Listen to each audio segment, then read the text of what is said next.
ಚಾಮುಂಡೇಶ್ವರಿ ಕಟ್ಟಡ ಹಾಗೂ ಇತರೆ ನಿರ್ಮಾಣ ಕಾರ್ಮಿಕರ ಸಂಘ ಚಾಮುಂಡಿನಗರದ ಯೂನಿಯನ್ ಮೀಟಿಂಗ್ಗೆ ಆಗಮಿಸಿದ ಎಲ್ಲ ಕಾರ್ಯಕರ್ತರಿಗೂ ಹಾಗೂ ಅಧ್ಯಕ್ಷರಾದ ಉಪಾಧ್ಯಕ್ಷರು ದೇವರಾಜ್ ಹಾಗೂ ರಿಯಾಜ್, ರಾಮಸ್ವಾಮಿ, ಶರವಣ, ನದಿ ಹಾಗೂ ಎಲ್ಲರಿಗೂ ಆಧಾರದ ಸ್ವಾಗತವನ್ನು ಕೋರುತ್ತೇನೆ.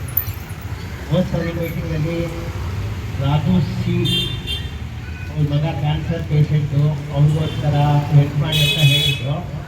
ನಾವುಗಳೆಲ್ಲ ಉದಾರ ಮನಸ್ಸಿಂದ ಅವ್ರಿಗೆ ಹೆಲ್ಪ್ ಮಾಡಿದ್ದೀರಾ. ಎಲ್ಲರಿಗೂ ನಮ್ಮ ಸಂಘದ ಪರವಾಗಿ ಅಭಿನಂದನೆಯನ್ನು ಸಲ್ಲಿಸ್ತೇನೆ.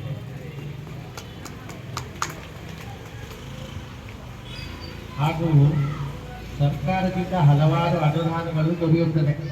ಅದರಲ್ಲಿ ಸದ್ಯಕ್ಕೆ ಎಲೆಕ್ಟ್ರಿಷಿಯನ್ ಕಿಟ್ ಬರುವುದಾಗಿ ತಿಳಿಸಿದ್ದಾರೆ. ಎಲೆಕ್ಟ್ರಿಷಿಯನ್ ಯಾರ್ಯಾರಿದ್ದೀರಾ ಸಂಜೆ ಗಂಟ ಅವರ ಆಧಾರ್ ಕಾರ್ಡ್ ಮತ್ತು ಲೇಬರ್ ಕಾರ್ಡನ್ನು ಸಂಜೆ 5ರ ಒಳಗಾಗಿ ಕಳಿಸಬೇಕಾಗಿ ಹೇಳಿದೆ. ಹಾಗೂ ಲೇಬರ್ ಕಾರ್ಡಲ್ಲಿ ದೊರೆತಕ್ಕಂತಹ ಎಲ್ಲ ಸೌಕರ್ಯಗಳನ್ನು ನಾವು ಪಡೆದು ನಮ್ಮ ಅಧ್ಯಕ್ಷರಾದ ಮುರುಗನ್ ಸರ್ ಅವರು ಒಂದೆರಡು ಮಾತಾಡಬೇಕು ಅಂತ, ರಿಯಾಜ್ ಸರ್ ಒಂದು 4 ಮಾತಾಡ್ತಾರೆ.